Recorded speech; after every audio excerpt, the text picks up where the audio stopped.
Welcome, dear listener, to another journey through the quieter corridors of history. Tonight, we venture into the gaslit streets of Victorian Britain, where beneath the veneer of moral propriety lay a complex world that society preferred to ignore, yet could not exist without. Settle yourself comfortably as we explore the lives of those who worked in the shadowed establishments that dotted every major city, the brothels, bawdy houses, and houses of accommodation that served a clientele spanning every social class. As industrialization reshaped the landscape and millions flocked to burgeoning cities, traditional social structures strained and adapted. We'll meet individuals whose stories have been largely erased from polite historical memory, yet whose experiences illuminate the broader struggles of working-class women in an era of profound social change, and what their daily existence might teach us about resilience, community, and the human capacity to create meaning, even in the most challenging circumstances. Within this changing world, the oldest profession continued much as it always had, yet shaped by the particular moral tensions and economic realities of the age. This is not a tale of scandal or sensation, but rather a careful examination of daily existence for women who found themselves navigating one of society's most contradictory institutions. The Victorian era, spanning from 1837 to 1901, was a time of remarkable social transformation. Tonight, we'll walk through the ordinary moments that filled these extraordinary lives, the routines, the relationships, the small economies of survival that existed within a world that was simultaneously condemned and tolerated. So breathe deeply, let your shoulders relax, and prepare to step back in time to understand not just how these women lived, but why their world developed as it did. Daily life immersion, the rhythm of the house.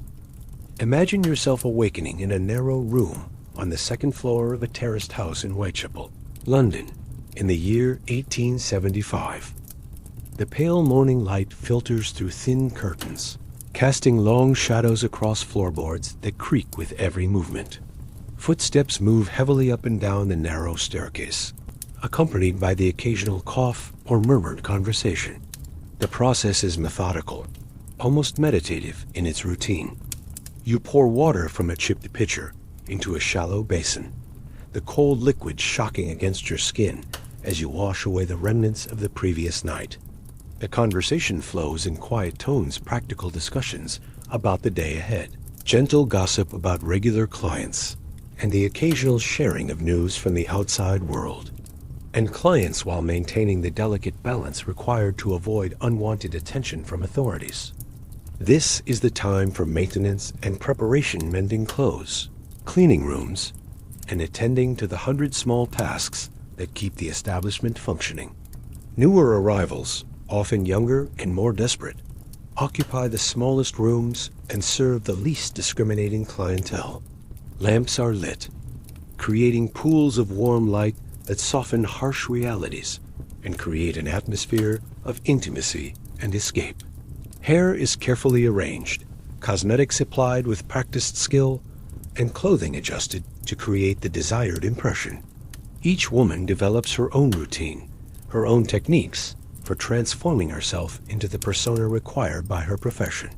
The process is neither purely performance nor purely authentic. It exists in the complex space between necessity and self-expression that characterizes so much of working-class women's lives during this era. The common areas are tidied and arranged to encourage conversation and relaxation. These early patrons are often regulars, men whose schedules and preferences are well known to the establishment. The transformation is gradual, but deliberate. Lamps are dimmed, the common areas are cleared, and the women begin the process of shedding their working personas and returning to their private selves. Some count their earnings, carefully storing away the coins that represent not just profit, but survival. Others write letters to family members who may or may not know the true nature of their work. A few simply sit in contemplative silence, processing the experiences of another day in a life that society simultaneously condemns and requires.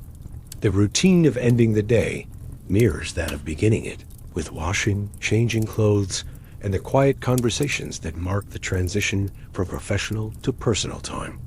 They might be clerks finishing their day's work, tradesmen with money in their pockets, or gentlemen seeking discreet entertainment before returning to their respectable homes. The madam moves through the establishment like a ship's captain, aware of every detail, ready to intervene when necessary, and always conscious of the delicate balance required to keep her business operating smoothly. The interactions are professional, but not impersonal, characterized by a kind of practiced intimacy that serves both parties' needs. These interactions require different skills, more caution, and often more assertiveness. The women adapt their approach accordingly, drawing on experience and mutual support to navigate these more challenging aspects of their work. The smell of gin and tobacco begins to mingle with the ever-present perfume, creating the distinctive atmosphere that regular patrons recognize and find comforting. The women work with a combination of skill and endurance, navigating the complex emotional and physical demands of their profession while maintaining the persona required for success. Those with experience, beauty, or particular skills that set them apart enjoy better accommodations and more selective patrons. Age, while not always a barrier, brings its own challenges and often necessitates a gradual transition to other roles within the establishment, perhaps helping with domestic duties, managing newer arrivals, or specializing in services that require experience rather than youth. The work is domestic in nature, not unlike the duties performed by women in more conventional households, yet it carries the weight of professional necessity. A torn dress must be mended not just for modesty, but for livelihood. A room must be cleaned not just for comfort, but for the impression it creates. The madam, often a former worker herself, manages this complex ecosystem with a combination of maternal care and shrewd business acumen. She knows when to be strict and when to show compassion, understanding that her success depends entirely on the well-being and cooperation of the women under her roof. There's a camaraderie here, born of shared experience and mutual understanding. These women, thrown together by circumstance, form a kind of family bound, not by blood, but by the necessity of survival. The soap, harsh and utilitarian, serves its purpose without luxury or comfort. Water splashes in basins as your fellow residents begin their morning ablutions, the sound echoing through thin walls that provide little privacy, but offer a strange comfort in their familiarity. Each garment serves a purpose, chosen not for personal taste, but for its ability to attract and please. The corset, with its practiced lacing, shapes your silhouette into the fashionable form expected by clients who seek both the familiar and the forbiddens. The dress, perhaps once bright and appealing, now shows the wear of countless nights, but is mended with care and attention to detail. The air carries the familiar mixture of coal smoke, gin, and the lingering scent of cheap perfume that seems to permeate every surface of the establishment you call home. The house stirs to life around you with a symphony of sounds that mark the transition from night to day. Your day begins, as it always does, with the careful ritual of preparing yourself for the hours ahead. The wardrobe that holds your working clothes is modest, but carefully maintained. Breakfast, when it comes, is a simple affair, shared in the common room with the other women who make this house their temporary or permanent home. The house itself operates according to its own internal logic, a carefully orchestrated system that serves the needs of both workers. The afternoon hours bring a different rhythm to the house. The hierarchy within the house is subtle, but understood by all. The rhythm of preparation intensifies as evening approaches. The house undergoes a subtle transformation, shifting from its daytime functionality to its nighttime purpose. Personal preparation becomes more elaborate as the working hours approach. The first clients typically arrive as the sun sets, marking the true beginning of the working day. The evening progresses with its own internal rhythm, punctuated by the arrival and departure of clients, the soft sounds of conversation and laughter from the common room, and the occasional need to manage more challenging situations. Throughout these hours, the house operates as a small community, with women looking out for one another, sharing information about difficult clients, and offering support when needed. The late-night hours bring a different clientele: men who have been drinking in public houses, sailors on shore leave, and those seeking more anonymous encounters. As the night deepens and the last clients depart, the house begins its transition back to domestic space. The house settles into the quiet hours before dawn, when the women who call it home can finally rest. Biography event: the story of Catherine Walters and the transformation of Victorian prostitution. We move deeper into our exploration of Victorian brothel life. Let us turn our attention to one remarkable woman whose story illuminates the complex social dynamics of the era. Catherine Walters, known to history as Skittles, represents both the possibilities and limitations that existed for women in this profession during the height of the Victorian age. Born around 1839 in the working-class district of Liverpool, Catherine entered the world with few advantages beyond her striking beauty and quick intelligence. Her early life followed a familiar pattern for many women of her generation: a childhood marked by poverty, limited education, and the constant struggle to survive in an increasingly industrialized society. Yet within these constraints, she would carve out a path that would make her one of the most famous courtesans of her time. Imagine Catherine as a young woman, perhaps 17 or 18, making her way to London with little more than determination and an instinctive understanding of her own appeal. The journey itself would have been arduous, cramped railway carriages filled with the smoke and noise of steam engines. The landscape outside shifting from familiar northern industrial towns to the vast, intimidating sprawl of the capital. London, in the 1850s, was a city of extraordinary contrasts, where immense wealth existed alongside grinding poverty, and where opportunities for advancement were rare, but not entirely absent for those clever enough to seize them. Catherine's early days in London were spent learning the geography of survival. She moved through the established hierarchy of the profession, beginning in the rougher establishments of the East End, before gradually working her way toward the more refined houses that served a better class of clientele. This progression was neither automatic nor guaranteed. It required careful cultivation of appearance, manner, and reputation. She learned to read the subtle signals that distinguished between different types of clients, to understand the unspoken rules that governed interactions between classes, and to navigate the complex web of relationships that connected the underworld of prostitution with the respectable society it served. The transformation of Catherine Walters into Skittles occurred gradually through a combination of strategic choices and fortunate circumstances. Her breakthrough came when she began appearing in Hyde Park during the fashionable hour of promenade, dressed in elegant clothes that rivaled those of society ladies. This was no accident. Catherine understood that visibility was crucial to advancement in her profession, and she possessed the rare combination of beauty, intelligence, and audacity necessary to succeed in such a public arena. The nickname Skittles itself tells us something about both her personality and her times. It suggested playfulness and accessibility while maintaining a certain distance. She was entertaining, but not entirely predictable, approachable, but not common. The name caught on among the fashionable set, and soon Catherine found herself at the center of attention from some of the most prominent men in London society. Her rise to prominence coincided with a period of significant change in how the upper classes approached sexuality and social interaction.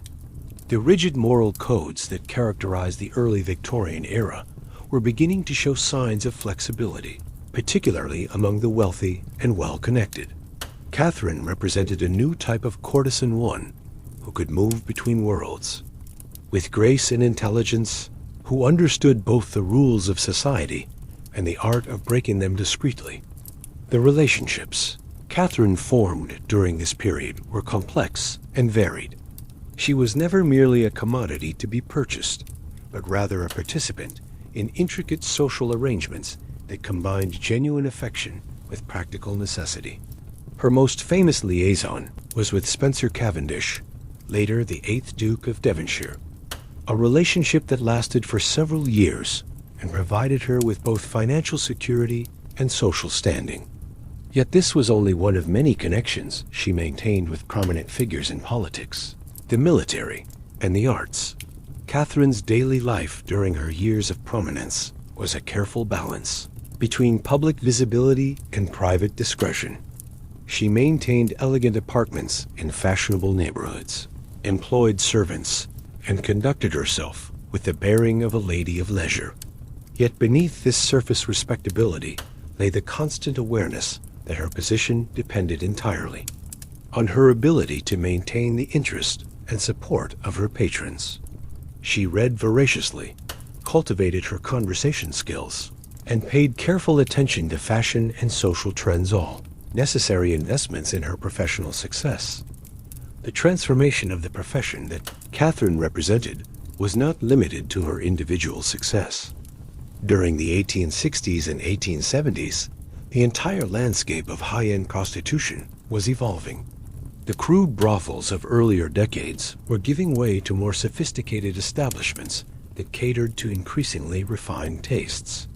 Madams began to understand that success required not just attractive women, but also comfortable surroundings, discreet service, and the ability to provide an escape from the pressures of respectable society. Catherine's influence on these changes cannot be overstated. Her success demonstrated that intelligence and cultivation could be as valuable as physical beauty, that long-term relationships could be more profitable than brief encounters, and that the profession could adapt to changing social expectations while maintaining its essential character. Other women observed her methods and adapted them to their own circumstances, creating a gradual elevation in the standards and expectations of the trade. The social events Catherine attended during her prime years provide fascinating glimpses into the complex world she inhabited. She was seen at the opera, at fashionable restaurants, and at private gatherings where the boundaries between respectable and questionable company became deliberately blurred. Her presence at these events was both scandalous and accepted. Society disapproved in principle while embracing her in practice. A contradiction that perfectly captured the moral ambiguity of the Victorian age. The financial aspects of Catherine's success were substantial by the standards of her time. She received not just payment for services, but also gifts, investments, and support that allowed her to live comfortably and to plan for her future. She understood the importance of financial independence and worked carefully to build resources that would sustain her beyond her years of active work. This practical approach to her profession was characteristic of successful women in the trade, who understood that beauty and popularity were temporary assets that required careful management. The decline of Catherine's career came gradually, as it did for most women in her profession. Age, changing fashions, and the inevitable shift in social circles all contributed to her withdrawal from public prominence. Yet her transition was managed with the same intelligence that had characterized her rise. She moved away from London, lived quietly on her accumulated resources, and maintained some of the friendships she had cultivated during her years of success. Catherine's story continued into the 1880s and beyond, as she adapted to a life of comparative obscurity while remaining connected to the world she had once dominated. She understood that her reputation, while scandalous, was also a form of social capital that could be carefully managed even in retirement. Her later years were spent in relative comfort, sustained by the relationships and resources she had built. During her active career, the transformation that Catherine Walters represented was part of a broader evolution in Victorian society's approach to sexuality, class, and social mobility. Her success challenged conventional assumptions about the rigid boundaries between respectability and vice, demonstrating that intelligence, charm, and strategic thinking could overcome the disadvantages of birth and circumstance. her story illuminates the complex negotiations that characterized relationships between men and women, between different social classes, and between public morality and private behavior. The legacy of Catherine Walters and women like her extends beyond their individual achievements to encompass the broader changes they helped to create in the profession itself. The elevation of standards, the emphasis on intelligence and cultivation, and the development of more sophisticated business practices all contributed to the transformation of high-end prostitution into something more closely resembling the modern escort industry. As we consider Catherine's story, we see reflected the broader struggles and achievements of Victorian women who found themselves outside the boundaries of conventional respectability. Her life demonstrates both the possibilities and limitations that existed for women who chose to challenge social expectations, and her success illustrates the complex ways in which intelligence, beauty, and determination could be combined to create opportunities even within the constraints of a highly stratified society. Mystery, archaeology, culture. The hidden world of Victorian brothel culture. Deep within the labyrinthine streets of Victorian London, archaeologists and historians continue to uncover the material remnants of a world that was deliberately hidden from public view. The physical traces of brothel life discovered in basement excavations, tucked away in forgotten attics, and preserved in the most unlikely places tell stories that written records often omit or obscure. These discoveries invite us to peer behind the veil of Victorian respectability and examine the intricate culture that flourished in the shadows of proper society. Imagine descending into the basement of a building in Covent Garden, where recent archaeological work has revealed layers of history that speak to the complex economics of pleasure and survival. Here, buried beneath decades of accumulated debris, researchers have found the detritus of daily life. Broken bottles that once held gin and wine, fragments of mirrors that reflected faces both beautiful and weary, and the scattered remnants of cosmetics and perfumes that created the illusions upon which the trade depended. The bottles themselves tell fascinating stories. Unlike the crude vessels that held the cheapest spirits, many of these containers once held imported wines, French, champagne, and expensive liqueurs. This suggests establishments that catered to clientele with sophisticated tastes and substantial means. The presence of medicine bottles, too, speaks to the constant health concerns that shadowed the profession, not just the obvious risks, but the daily ailments that came from irregular hours, poor nutrition, and the stresses of survival in an unforgiving urban environment. Among the most intriguing discoveries are the personal artifacts that illuminate the private lives of the women who worked in these establishments. Jewelry boxes, often simple but carefully crafted, contained the small treasures that marked important moments or relationships. Hair ornaments, preserved by the particular chemistry of London clay, reveal the intricate styles that were fashionable among working women of different decades. These items suggest a world where personal expression existed alongside professional necessity, where women maintained their individual identities, even within the constraints of their circumstances. The culture of Victorian brothels was far more complex than popular imagination suggests. Rather than simple commercial transactions, these establishments functioned as informal social clubs, meeting places, and centers of cultural exchange. The better houses maintained libraries, however, modest, recognizing that intelligent conversation was as valuable as physical attraction. Sheet music discovered in these archaeological contexts reveals a world where piano playing and singing were regular entertainments, where the popular songs of the day were performed for clients who sought not just physical pleasure, but emotional connection and escape from the pressures of their daily lives. The mystery of how these establishments operated so openly while maintaining the fiction of their invisibility is revealed through careful study of their physical arrangements. Secret passages, hidden doorways, and discreet entrances allowed clients to come and go without compromising their reputations. The architecture itself was designed to serve multiple purposes. What appeared to be a respectable boarding house from the street might contain elaborate arrangements for entertainment and privacy within its walls. The discovery of children's toys and clothing in these archaeological contexts reveals one of the most poignant aspects of brothel culture. Many of the women who worked in these establishments were mothers, and the presence of children was a constant reality that the profession had to accommodate. The culture that developed around this necessity was complex and varied. Some establishments maintained strict separation between living and working spaces, while others created informal communities where children were cared for collectively by the women of the house. The religious artifacts found in these excavations, small crosses, prayer books, and religious medals speak to the complex relationship between faith and survival that characterized many women's experiences.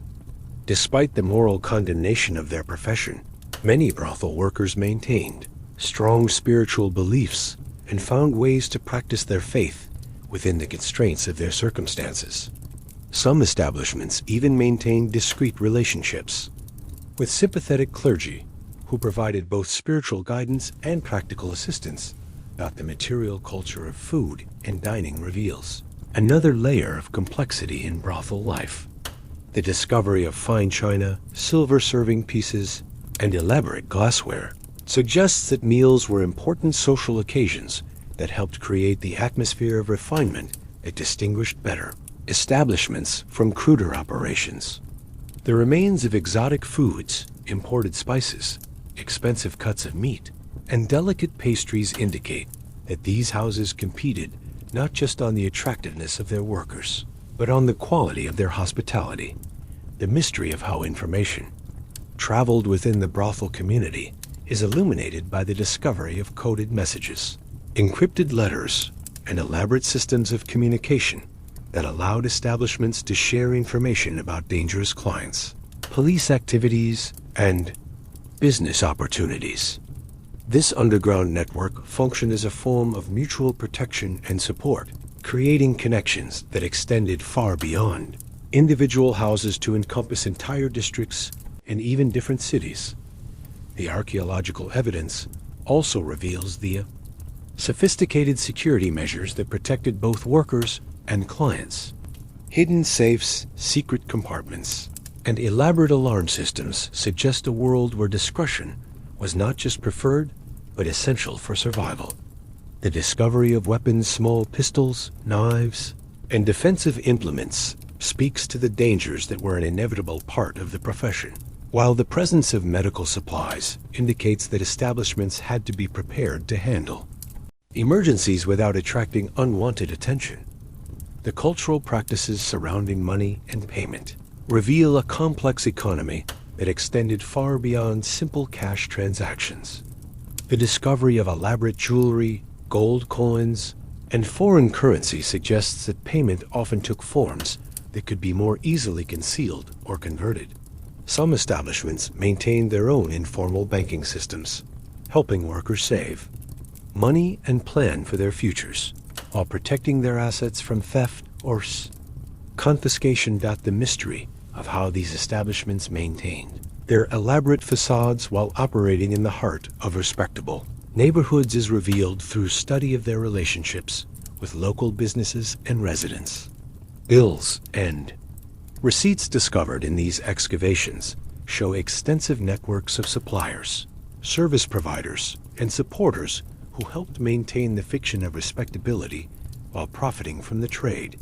Grocers, dressmakers, doctors, and lawyers all found ways to serve the brothel trade while maintaining their own reputations in the broader community. The discovery of educational materials, books, writing implements, and lesson plans reveals one of the most surprising aspects of brothel culture. Many establishments functioned as informal schools where women could learn to read and write, improve their mathematics, and develop the social skills necessary for advancement. The presence of foreign language materials suggests that some houses specialized in serving international clientele and invested in teaching their workers the languages and customs that would make them more valuable. The cultural practices surrounding illness and death present some of the most poignant archaeological evidence. The discovery of medical equipment, pharmaceutical supplies, and funeral artifacts reveals a community that took care of its own members through sickness and into death. The presence of memorial items, photographs, hair jewelry, and personal mementos suggests that these establishments maintained strong bonds of affection and loyalty that extended beyond mere business relationships. The mystery of how Victorian brothel culture influenced broader social trends is revealed through analysis of fashion artifacts, decorative items, and cultural materials found in these excavations. Many of the styles and practices that later became accepted in respectable society appear to have originated in or been popularized by the brothel trade. The influence flowed both ways. Brothels adopted and adapted the fashions of respectable society while simultaneously creating innovations that eventually found their way into mainstream culture. The archaeological evidence also reveals the international character of Victorian brothel culture.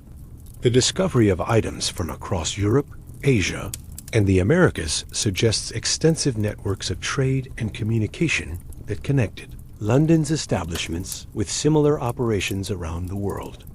This global perspective challenges assumptions about the isolation of the profession and reveals the sophisticated business practices that characterized the most successful operations.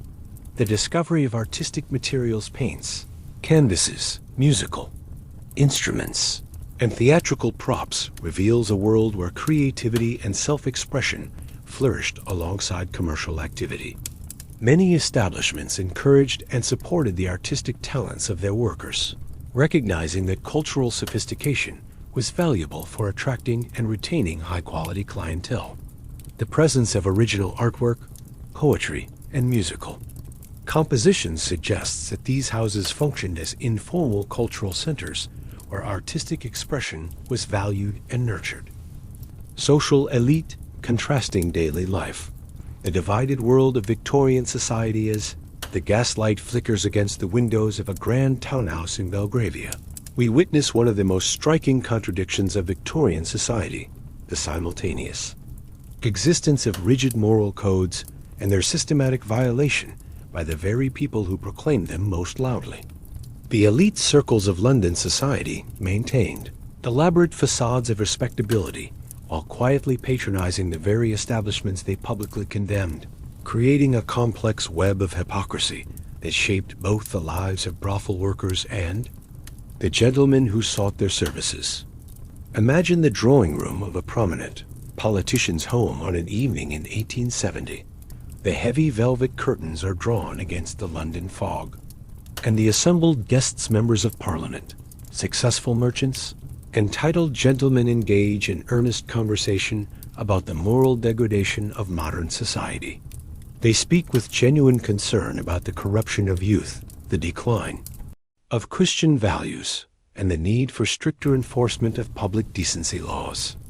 Yet within hours, several of these same men will slip away to discreet establishments in St. James's, Haymarket, or Covent Garden, where they will seek the very pleasures they have spent the evening denouncing. The daily life of the Victorian elite was structured around the careful maintenance of appearances and the rigid observance of social protocols that governed everything from conversation topics to methods of dress. A gentleman's day began with formal breakfast served by livened servants, followed by carefully scheduled appointments that might include business meetings, social calls, and parliamentary duties. The afternoon brought structured leisure activities, rides in Hyde Park, visits to exclusive clubs, and attendance at cultural events that served as much to display social position as to provide entertainment. Yet, beneath this surface of respectability, lay a parallel world of carefully managed transgression. The same gentleman who spent his morning in church and his afternoon at his club might spend his evening in establishments that catered to desires he could never acknowledge in polite society. The transformation from public propriety to private indulgence was facilitated by an elaborate system of discreet communication, trusted intermediaries, and unspoken agreements that allowed both worlds to coexist without official recognition of their connection. The women who served this elite clientele occupied a unique position in Victorian society, simultaneously marginalized and influential, condemned and courted, invisible and essential. Their daily lives were shaped by the need to understand and navigate the complex social codes that governed their patrons' behavior while maintaining their own survival within a system that offered them no legal protection or social recognition. Consider the routine of a high-class courtesan as she prepares for an evening with a prominent client. Her apartment, furnished with careful attention to creating an atmosphere of refined sensuality, becomes a stage where she must perform not just physical intimacy, but also intellectual companionship and emotional support. She reads the morning papers to stay informed about political developments, studies the social columns to understand the relationships and rivalries that affect her clients, and maintains correspondence with a network of other women who share information about the preferences and peculiarities of their mutual patrons. The contrast between the lives of these elite women and their working-class counterparts reveals the profound inequalities that existed even within the profession itself. While a successful courtesan might maintain elegant apartments, employ servants, and move through society with a degree of independence, women in the rougher establishments of the East End faced daily struggles for basic survival. Their clients were dock workers, soldiers, and clerks whose limited resources meant that encounters were brief, payments were small, and the physical and emotional demands of the work were correspondingly harsh about the elite establishments that served. The upper classes operated according to entirely different principles than their working-class counterparts. These houses maintained the fiction of being private clubs or social gatherings, where gentlemen could meet refined women in elegant surroundings that mimicked the drawing rooms of respectable society. The madams who operated these establishments were often women of considerable intelligence and business acumen, who understood that their success depended on their ability to provide not just physical pleasure, but also the social and emotional experiences that their clients' conventional lives lacked. The daily routines of these elite establishments began with careful preparation that extended far beyond personal grooming to encompass the creation of entire social environments. The staff, including not just the women who entertained clients, but also servants, musicians, and other support personnel, worked together to create atmospheres of luxury and refinement that allowed patrons to feel they were participating in sophisticated social gatherings rather than commercial transactions. The conversations that took place in these elite establishments reveal much about the psychological and emotional needs that drove their clientele. Gentlemen who spent their days managing complex business affairs or navigating the demands of political life found in these houses the freedom to express vulnerabilities and desires that their public roles prohibited. The women who served them became confidants, counselors, and companions who provided emotional support that was often as valuable as physical intimacy. The economic relationships that connected elite society to the brothel trade were complex and multifaceted. Wealthy patrons provided not just payment for services, but also investments, gifts, and ongoing support that allowed successful women to accumulate substantial resources. Some courtesans became property owners, investors, and business operators, who wielded considerable economic influence despite their social marginalization. The flow of money from respectable society to the demimonde created economic networks that connected legitimate businesses with the underground economy of vice. The social seasons that structured elite society also shaped the rhythms of high-end prostitution. The London season, with its round of balls, dinner parties, and cultural events, created periods of intense activity in the fashionable brothels, as gentlemen sought entertainment and companionship to complement their social obligations. The summer months, when many wealthy families departed for country estates, brought different opportunities and challenges as the demographic of clients shifted and the nature of services adapted to changing demand. The families of elite patrons lived in a world of carefully maintained ignorance about their husbands' and fathers' activities.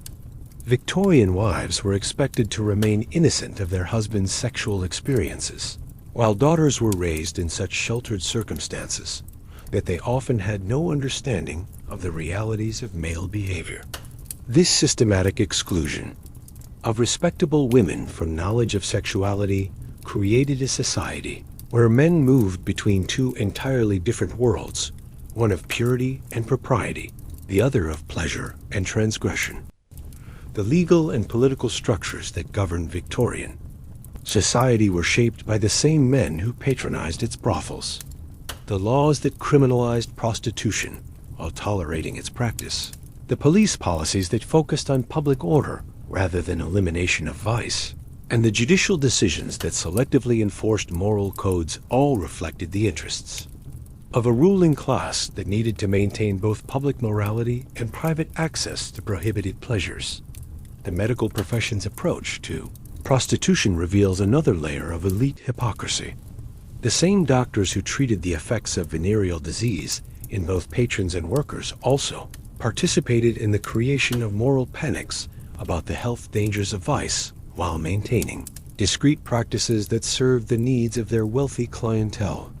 The development of the Contagious Diseases Acts, which subjected suspected prostitutes to forced medical examinations while ignoring the role of their male clients in spreading disease, exemplifies the systematic inequality that characterized official responses to the trade. The cultural productions of Victorian society, its literature, art, and popular entertainment, both reflected and shaped attitudes toward prostitution and the women who worked in the trade.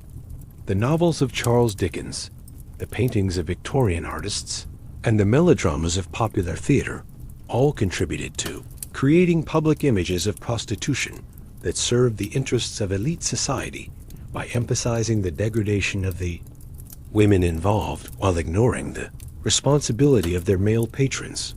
The religious institutions that proclaimed moral standards for Victorian society were themselves implicated in the system of hypocrisy that sustained the brothel trade.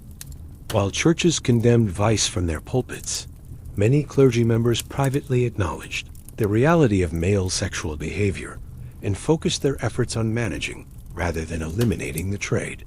Some religious organizations even provided discreet services to both workers and clients, creating parallel systems of moral authority that accommodated the contradictions of Victorian sexual culture.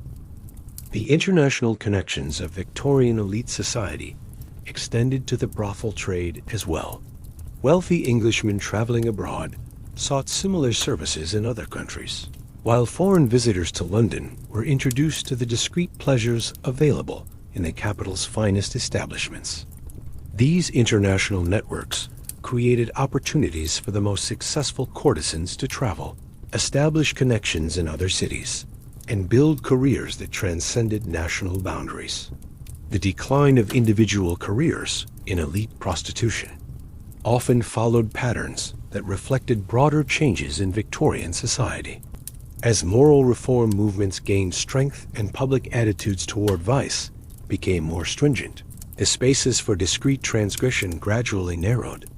The women who had built successful careers serving elite clientele found themselves forced to adapt to changing circumstances, often by transitioning to other roles within the increasingly complex economy of urban entertainment and leisure. The legacy of this divided world continues to shape our understanding of Victorian society and its contradictions.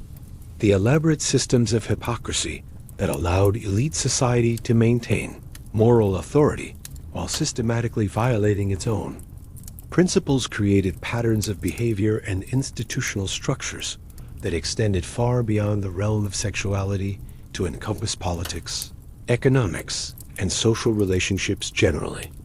As we consider the complex relationships between elite society and the brothel trade, we see reflected the broader tensions that characterized Victorian culture, between public morality and private behavior, between proclaimed values and actual practices, between the ideal of social progress and the reality of systematic inequality.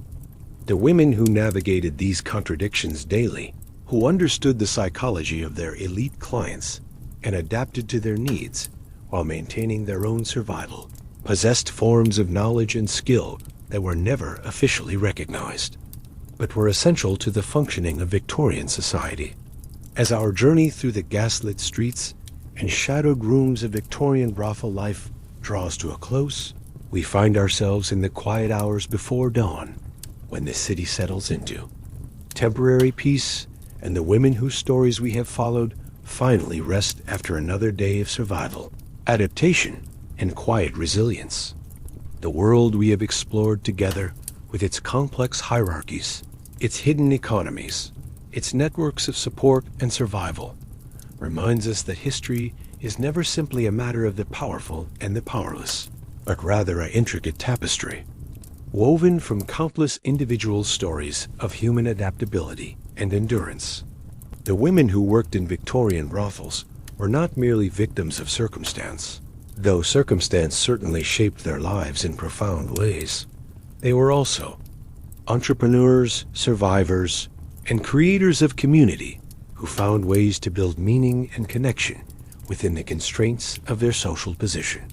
Their daily routines, which we have witnessed in such detail, reveal the extraordinary ordinariness of lives lived at the margins of respectability.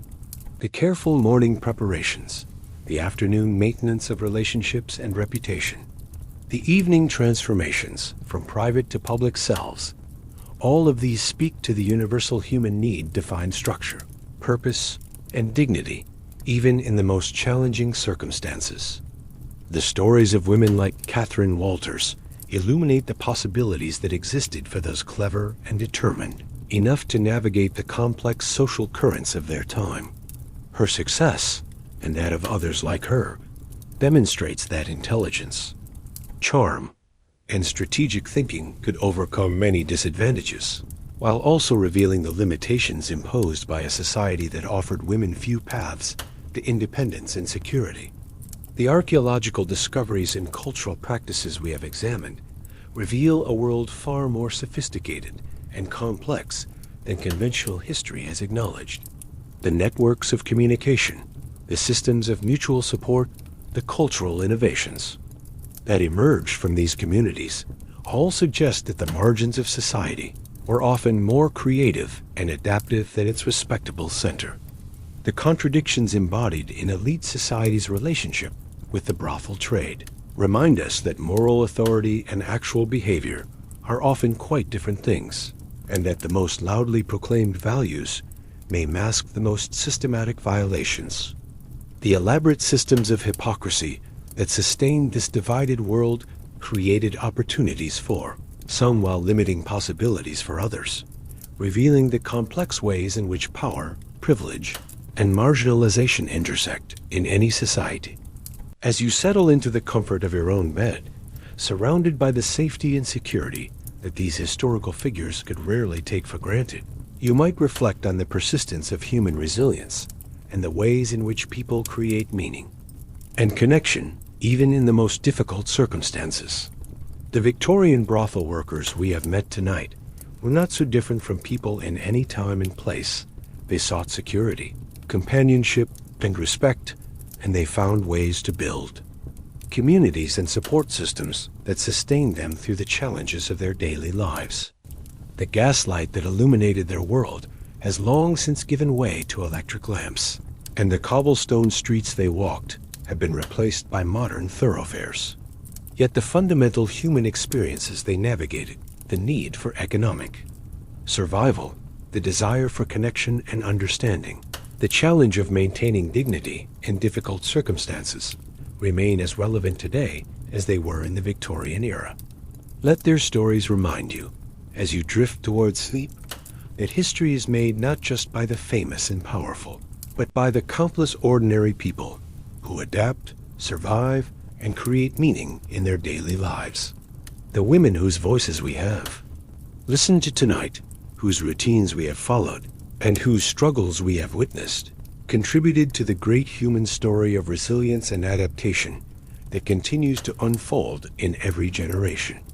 Rest now, knowing that their quiet courage and daily determination help shape the world we inhabit today, and that their stories, finally brought out of the shadows, take their place in a larger narrative of human experience that connects us all across the centuries.